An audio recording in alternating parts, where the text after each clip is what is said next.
नमस्कार, खबर सूत्र में आपका बहुत बहुत स्वागत है। मैं हूं आपके साथ भावना। चलिए रुक करते हैं खबरों की ओर। महाराष्ट्र के उप मुख्यमंत्री एकनाथ शिंदे उज्जैन स्थित बाबा महाकालेश्वर के दर्शन के लिए पहुंचे।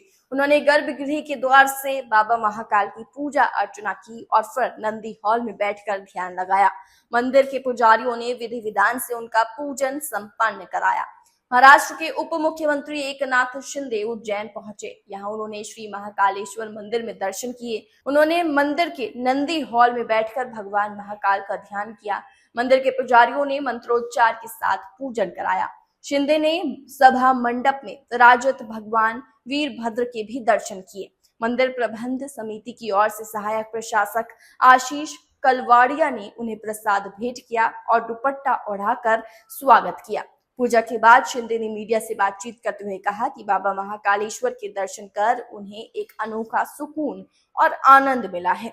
उन्होंने कहा, यहाँ लाखों करोड़ों लोग श्रद्धा और भक्ति के साथ आते हैं और दर्शन कर खुशी से लौटते हैं।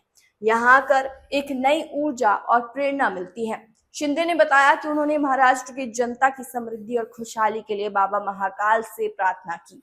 उन्होंने कहा कि मैं कामना करता हूं कि बाबा महाकाल का आशीर्वाद महाराष्ट्र के सभी किसानों और लोगों पर बना रहे। उन्होंने देश के प्रधानमंत्री नरेंद्र मोदी के लिए भी प्रार्थना की और कहा कि बाबा महाकाल का आशीर्वाद हमेशा उन पर बना रहे ताकि वो भारत को दुनिया में और आगे ले जाने के अपने प्रयासों में सफल हो। इस दौरान उप मुख्यमंत्री के साथ महाराष्ट्र के कई लोग भी मौजूद थे जिन्होंने बाबा महाकाल के दर्शन का लाभ लिया। उज्जैन से संजना प्रियानी की रिपोर्ट।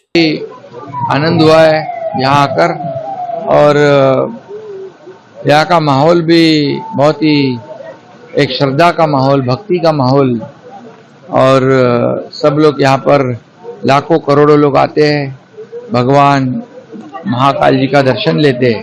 बहुत ही श्रद्धा और पूरी भक्ति भाव से लोग आते हैं यहाँ पर। हजारों लाखों करोड़ों की तादाद में लोग आते हैं।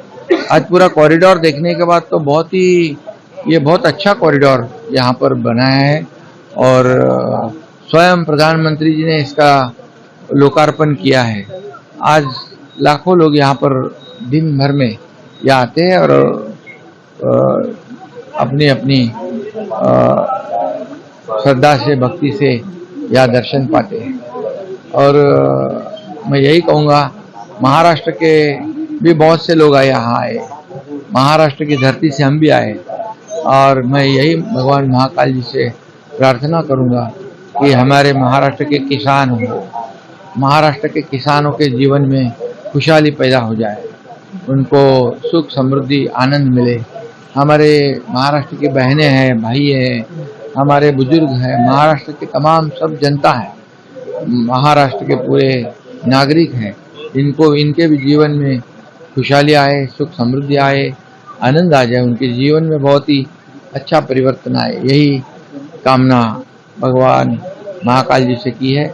और ये भी मैं कहता हूँ कि हमारे देश के लोकप्रिय प्रधानमंत्री नरेंद्र मोदी जी, इनके कर कमलों से यहाँ का कॉरिडोर का उद्घाटन हुआ है और भगवान महाकाल जी उनको भी एक शक्ति प्रदान करे, ऊर्जा प्रदान करे, देश की सेवा के लिए, देश का गौरव बढ़ाने के लिए, देश को आर्थिक महासत्ता बनाने के लिए और पूरी दुनिया में हमारा भारत देश नंबर 1 बनाने के लिए हमारे आदरणीय प्रधानमंत्री जी को भी भगवान महाकाल जी शक्ति प्रदान करे, आशीर्वाद प्रदान करे।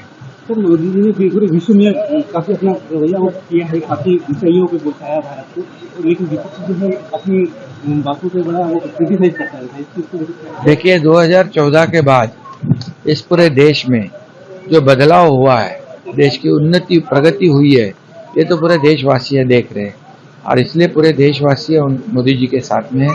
विपक्ष हमेशा राजनीति करते हैं, विपक्ष राजनीति जहाँ नहीं करनी चाहिए वहाँ भी करते हैं।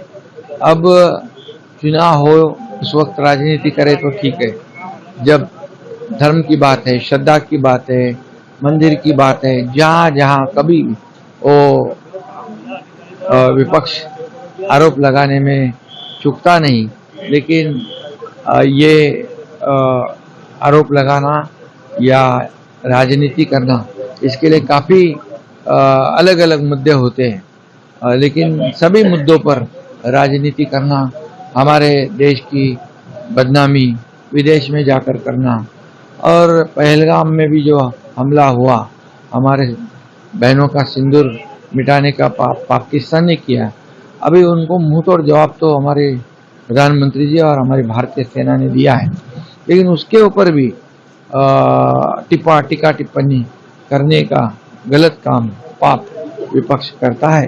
लेकिन ये देश की जनता बहुत ही समझदार है, ये पब्लिक है, सब जानती है।